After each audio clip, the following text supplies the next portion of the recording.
My stepdaughter said she wished my twins were never born and called them Spawn.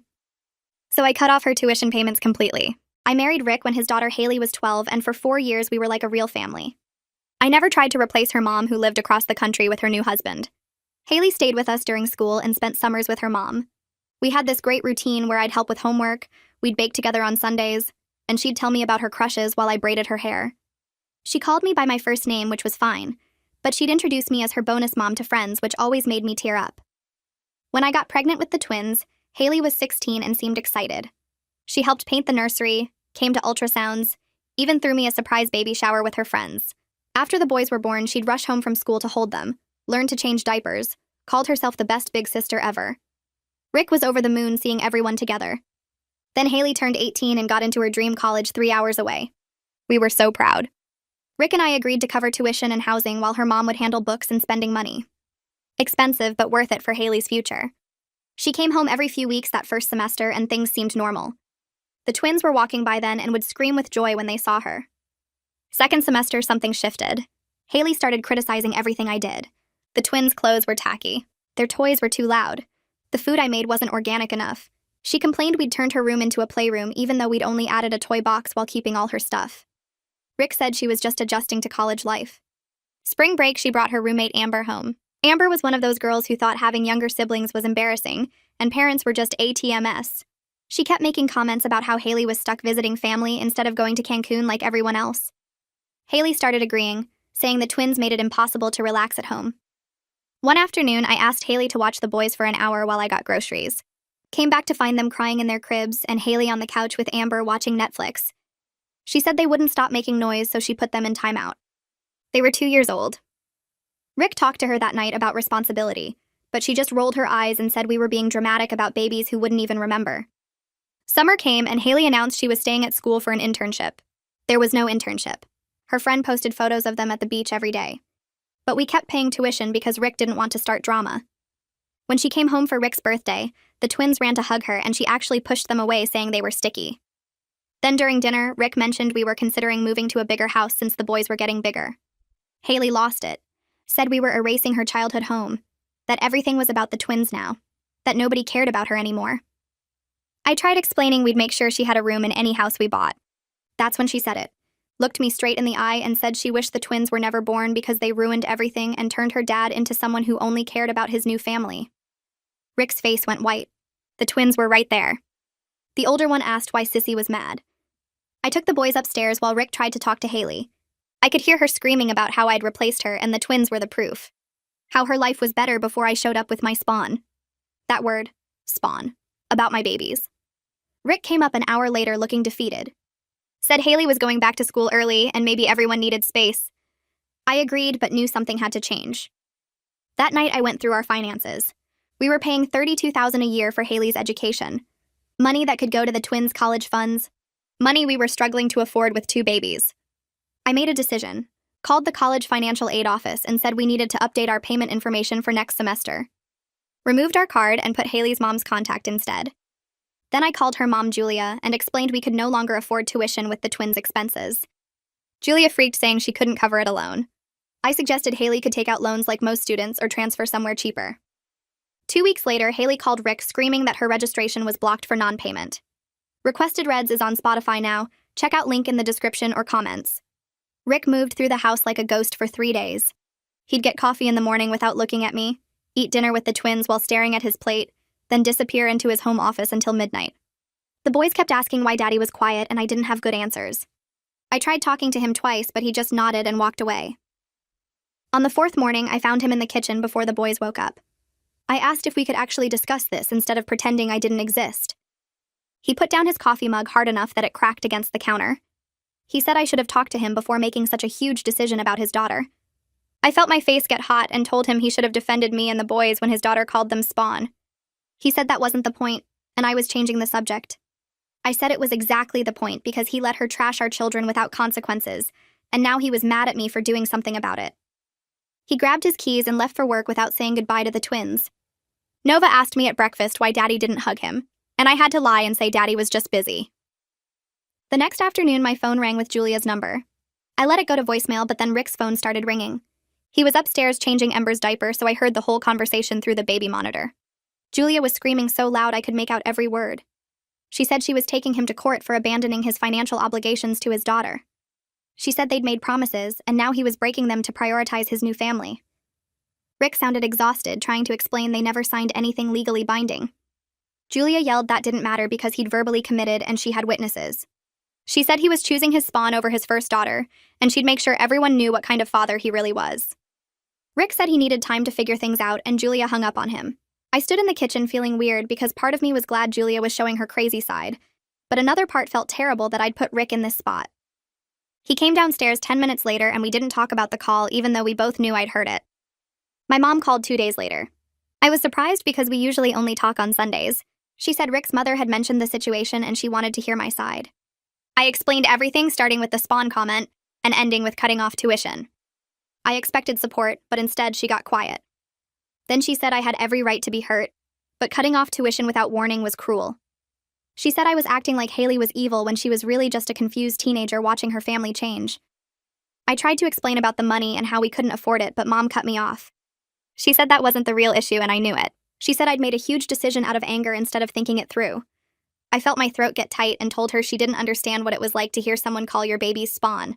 She said she did understand, but that didn't make my reaction right. I hung up feeling attacked from every direction.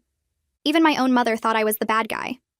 I sat on the couch and wondered if everyone saw me as the evil stepmother who ruined everything. That night after the boys went to bed, I pulled out our bank statements. I hadn't looked at our actual finances in months because Rick handled most of the bills. Our savings account had $3,000 when it used to have $20,000. We'd put groceries on credit cards 4 times in the past 2 months. The twins' daycare cost went up to $1,800 a month starting in January. I added up the tuition payments and realized we'd been paying almost $3,000 every month to Haley's school. No wonder we were broke. I felt justified seeing the numbers laid out like that. We literally couldn't afford to keep paying and raise 2 toddlers. But then I thought about what would happen if Rick decided I'd damaged his relationship with Haley so badly that he couldn't forgive me. Would he leave? Would he resent me forever? I closed the laptop and went to bed but couldn't sleep. Rick was already asleep facing away from me. Rick's sister sent him a text the next morning with screenshots attached. I was feeding the twins breakfast when he showed me his phone. Haley had posted on Facebook about being abandoned by her father, who chose his new perfect family over her. The post had 60 comments and they were all sympathetic. People were calling Rick a deadbeat dad and me a manipulative stepmother. Some distant cousins I'd never met were saying they always knew Rick would do this. One of Haley's friends commented that stepmothers always steal fathers from their real children. I felt sick reading them. I wanted to comment the truth about what she'd said, but Rick grabbed his phone back. He said posting anything would make it worse. I asked how it could get worse than everyone thinking I was evil. He said trust him, it could get a lot worse. The twins were watching us argue and Nova started crying. I picked him up and took both boys to the playroom while Rick stared at his phone looking defeated. That evening, Rick was quieter than usual during dinner. After we put the twins to bed, he said he needed to talk to me. We sat in the living room and he admitted he'd been talking to Julia about ways to help Haley without telling me. I felt like he'd punched me in the stomach. I asked how long he'd been doing that and he said since the registration got blocked. I stood up and said he was undermining me and making me look like the only bad guy. He said he was her father and couldn't just abandon her. I yelled that he'd abandoned me by going behind my back to his ex-wife. He said I'd made a unilateral decision, so he was making one too. I said that wasn't the same thing at all and he knew it. He got up and grabbed a pillow from the couch. I asked what he was doing and he said he was sleeping in the guest room. I followed him down the hall asking if he was serious. He closed the guest room door without answering. I stood there for 5 minutes before going back to our bedroom. I lay awake until 4 in the morning thinking about how I might have destroyed my marriage over one horrible dinner. Nova woke up screaming at 2 in the morning 3 nights later. I ran to his room and found him crying about Sissy being mad at him. I held him and said Sissy wasn't mad, but he kept asking when she was coming home because he missed her. It took an hour to get him back to sleep. The next morning, Ember wouldn't let me leave the bathroom while I showered. He stood outside the glass door crying until I got out. At breakfast, he sat in my lap instead of his high chair and wouldn't eat unless I fed him. This went on for a week. I took them to their pediatrician for their regular checkup and mentioned the changes. The doctor asked if there was stress at home. I admitted things were tense with Rick and his daughter. She said gently that kids pick up on household stress and it affects their behavior. She suggested family therapy. I left feeling worse than when I came in. I'd cut Haley off to protect the twins from her cruelty, but now my decision was hurting them differently. A week later, a thick envelope arrived addressed to Rick from a law office in Julia's state. He opened it at the kitchen table while I made the twins lunch. His face went white as he read. He handed me the letter without saying anything. It was from Julia's lawyer demanding we resume tuition payments immediately. The letter threatened a lawsuit for breach of verbal contract and emotional damages to Haley. It claimed Haley's grades were suffering and she was experiencing depression because of our sudden abandonment. There were medical records attached showing she'd been prescribed antidepressants. Rick looked completely defeated. I sat down and read the whole thing twice. I said we never signed anything, so how could they sue us? Rick said verbal contracts can be binding in some states, and Julia probably had emails or texts where we'd discussed paying tuition. I asked how much a lawyer would cost to fight this. He said probably $10,000 just to start. I realized we were going to lose money either way. We couldn't afford tuition, but we also couldn't afford lawyers. I put my head in my hands, and Rick just sat there staring at the letter. Trish from work called me that weekend. She said her daughter went to the same college as Haley and she'd done some digging. I asked what she meant, and Trish said she'd had her daughter check Haley's social media. She sent me screenshots of Instagram stories from the past 2 months. There was Haley at the beach with friends, Haley at a concert, Haley at someone's lake house, Haley at a party with red cups everywhere. None of these were the activities of a depressed girl struggling with abandonment. I felt vindicated seeing proof that Haley was lying to her mother and the lawyer. But I also felt sad. This girl who used to bake with me on Sundays was lying to everyone, including Julia. I thanked Trish and saved the screenshots. Rick was at the grocery store with the twins, so I texted him that I had information about Haley. He didn't respond for 3 hours. Ken called my cell phone on Monday morning. Rick's dad and I had always gotten along fine, but we didn't talk much without Rick around. He asked if I could meet him for coffee without Rick knowing. I was suspicious, but agreed. We met at a diner near his house. Ken ordered coffee and got straight to the point. He said he needed to tell me about Rick's first marriage. I said I knew the basics, but Ken shook his head.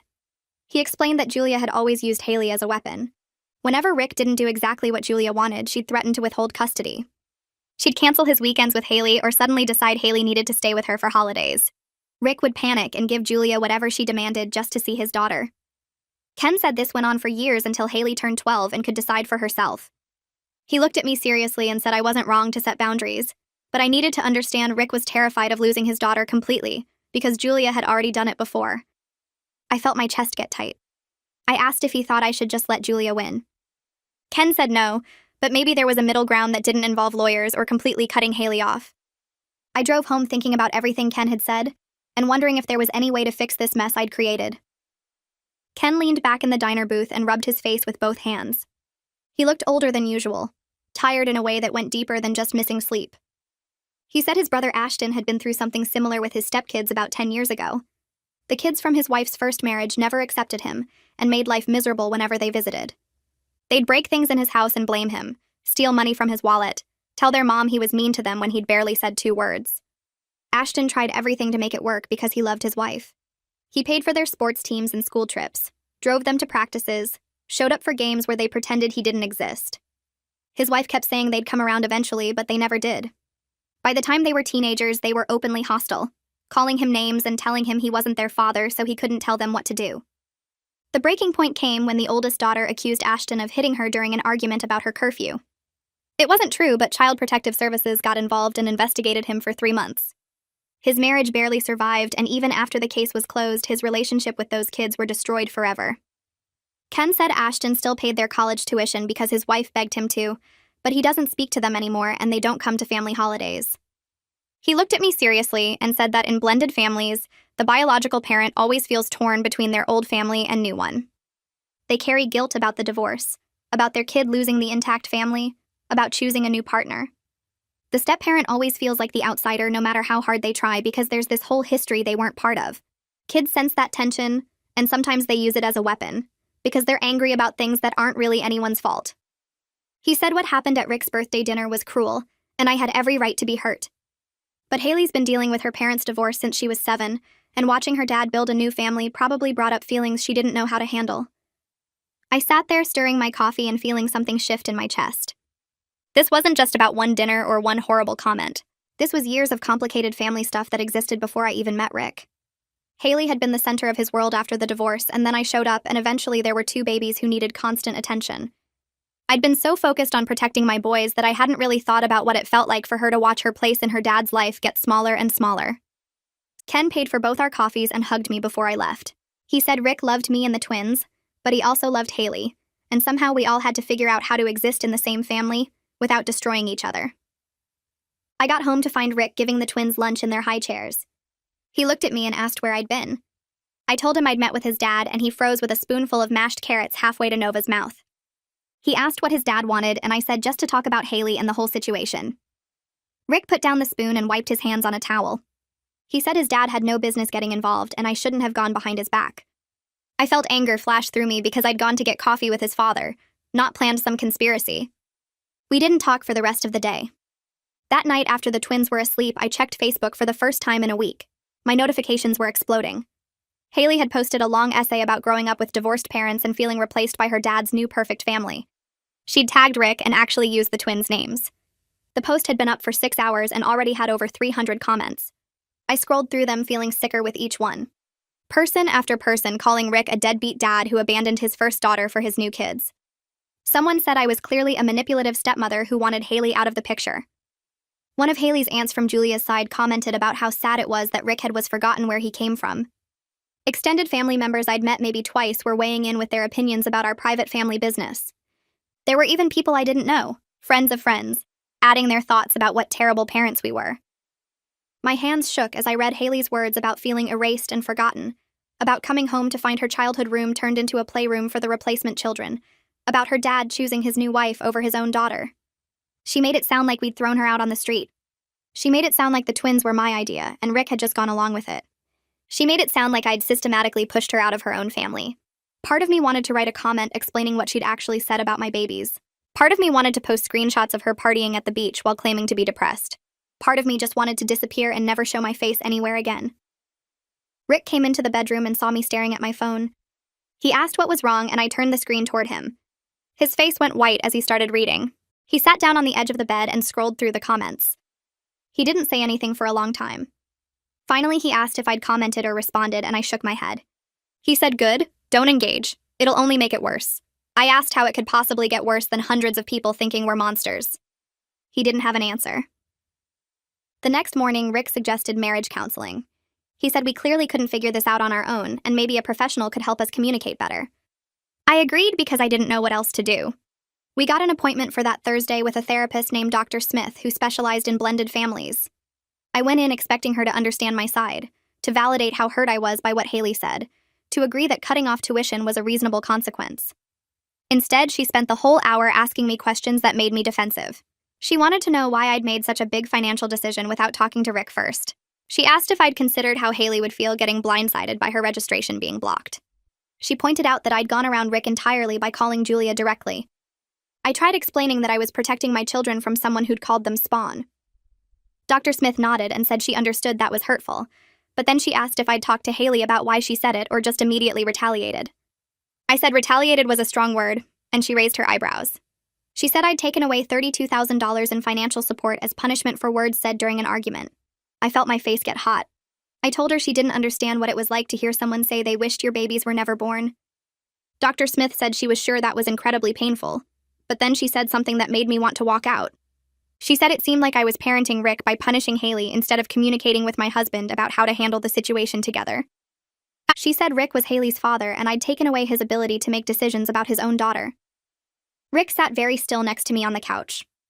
Dr. Smith asked how he felt about my decision, and he said he understood why I was hurt, but wished I'd talked to him first. She asked if we'd discussed our finances together before I made the change, and Rick said no. She asked if we'd agreed on consequences for Haley together, and Rick said no. I felt ganged up on and betrayed. I stood up and said I didn't think this was helping. Dr. Smith asked me to sit back down, but I grabbed my purse and walked out.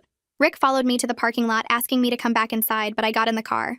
We drove home in silence. We didn't book a second session. That weekend, while Rick took the twins to the park, I sat at the kitchen table with our bank statements spread out in front of me. I went through 6 months of charges line by line. The organic baby food I insisted on buying cost almost twice as much as regular. The designer baby clothes I'd gotten from that boutique downtown added up to over $800 in 3 months. The special educational toys I'd ordered online because I'd read they were better for development. The matching Halloween costumes I'd bought in August because they might sell out. I added it up and felt sick. I'd spent over $3,000 on the twins in just the past few months on things we didn't really need. Meanwhile, I'd been silently resenting every tuition payment that came out of our account for Haley. I thought about all the times I'd seen a charge for her housing or meal plan and felt annoyed that we were supporting her. I remembered feeling bitter when Rick mentioned needing to send her extra money for textbooks. I told myself it was because she was ungrateful and didn't appreciate what we were doing. But sitting there looking at the proof of my own spending, I had to admit something ugly. Part of my anger at Haley came from jealousy about the money Rick had spent on her over the years. Money that went to her instead of going to me and the twins.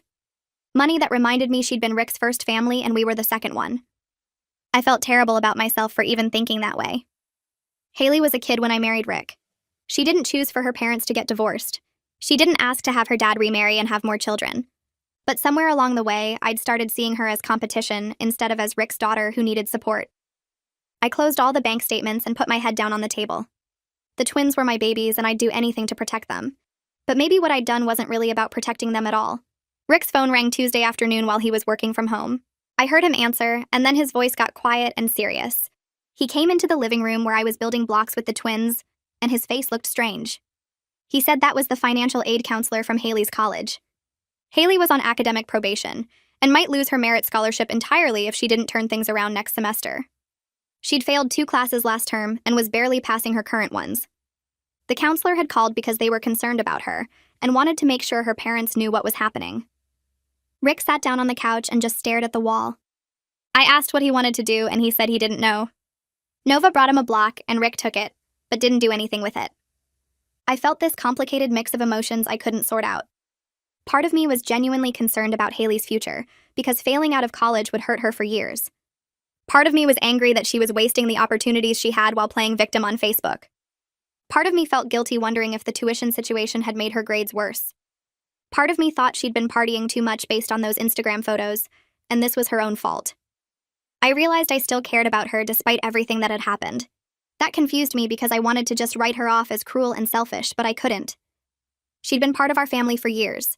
She'd helped paint the nursery and held the twins when they were newborns. She'd called me her bonus mom and baked cookies with me on Sunday afternoons. That girl still existed somewhere under all the anger and hurt. Thursday night, Rick told me he was going to visit Haley at college this weekend to talk things through. I asked if I was invited, and he said no. This needed to be just them. I felt like he'd punched me in the stomach. I asked if he was choosing her side after everything she'd said and done. He said this wasn't about sides. It was about being her father and trying to fix things before she completely destroyed her future. I said I was his wife and we should make decisions together. He looked at me and said I'd made a unilateral decision about her tuition, so he was making a unilateral decision about going to see her. I felt tears start and tried to hold them back. We had a huge argument where I accused him of betraying me, and he accused me of trying to cut his daughter out of his life. He said I'd put him in an impossible position where he had to choose between his wife and his child. I said he was being dramatic, and he said I was being controlling. We both said things we probably shouldn't have. He slept in the guest room again. Friday morning, he packed a bag and left for Haley's college without saying goodbye. I stood in the kitchen watching him drive away, and wondered if our marriage was actually going to end over this. I spent the weekend working through everything with Rick while the twins stayed with my mom. We sat at the kitchen table with our bank statements spread out, the tuition numbers from community college written on a notepad, and we actually talked through what we could manage without destroying ourselves financially. Rick admitted he'd been terrified of Haley ending up like his cousin who never finished school and worked retail for 20 years, which was why he'd been throwing money at the problem instead of addressing her behavior. I told him I'd been so focused on protecting the twins that I'd forgotten Haley was still just a kid who'd watched her family split apart and didn't know how to handle it. We agreed to cover 1 semester at the community college near Julia's house, around $8,000 instead of $32,000, with clear conditions attached. Haley had to maintain a B average, attend family therapy sessions twice a month either in person or video, and no more social media posts trashing us. If she kept her grades up and actually worked on things, we'd help her transfer to a state school for her junior year. It wasn't the dream college she'd wanted, but it was something, and it felt more honest than just handing over money while she called my kids spawn on the internet. Rick drove to Julia's house to tell Haley in person while I stayed home with the boys. He came back 3 hours later looking exhausted but relieved, said Haley cried and admitted she'd been failing because she was depressed and angry, but didn't know how to ask for help. She agreed to the community college plan and said she'd try therapy if it meant not losing her dad completely. I felt this weird mix of hope and caution because I wanted to believe she was being genuine, but I'd also seen her manipulate situations before. 2 weeks later, we got the confirmation that Haley was enrolled for spring semester at the community college, living with Julia, and her first therapy appointment was scheduled. Rick seemed lighter, like he'd been carrying concrete blocks and finally put them down. Thanksgiving came faster than I expected, and suddenly Haley was driving up with Julia for dinner. I spent the morning cooking and trying not to throw up from nerves while the twins ran around asking when Sissy was coming. Rick kept checking his phone and rearranging things on the table that didn't need rearranging. When they arrived, Haley looked different, thinner and tired with her hair pulled back in a messy ponytail, instead of the perfect curls she usually had. The twins screamed and ran to her, and she actually got down on the floor and let them climb on her instead of pushing them away. Julia stayed for an hour making awkward small talk before leaving, and then it was just us. Dinner was quiet at first, everyone careful with their words, but Ember knocked over his milk and we all laughed and it broke some of the tension. After the twins went to bed, Haley asked if we could talk privately. My stomach dropped, but I followed her to the back porch where we used to sit and braid hair years ago.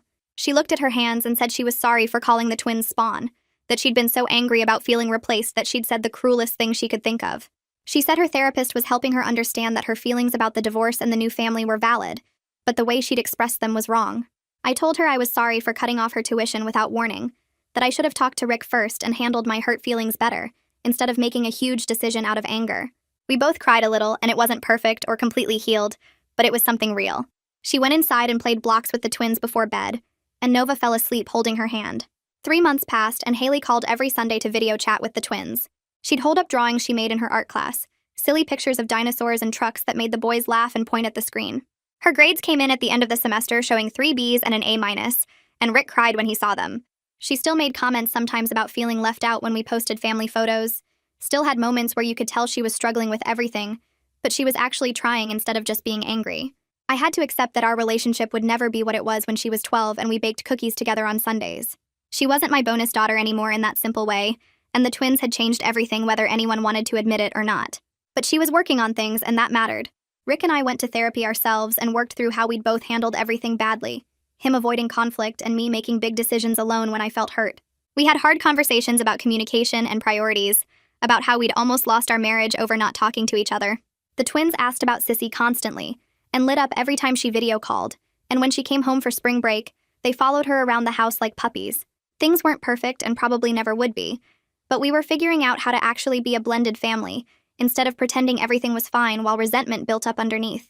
I'd learned that protecting my kids sometimes meant having uncomfortable conversations instead of dramatic gestures, and that Haley was allowed to have complicated feelings about her family changing, even if the way she'd expressed them was completely wrong.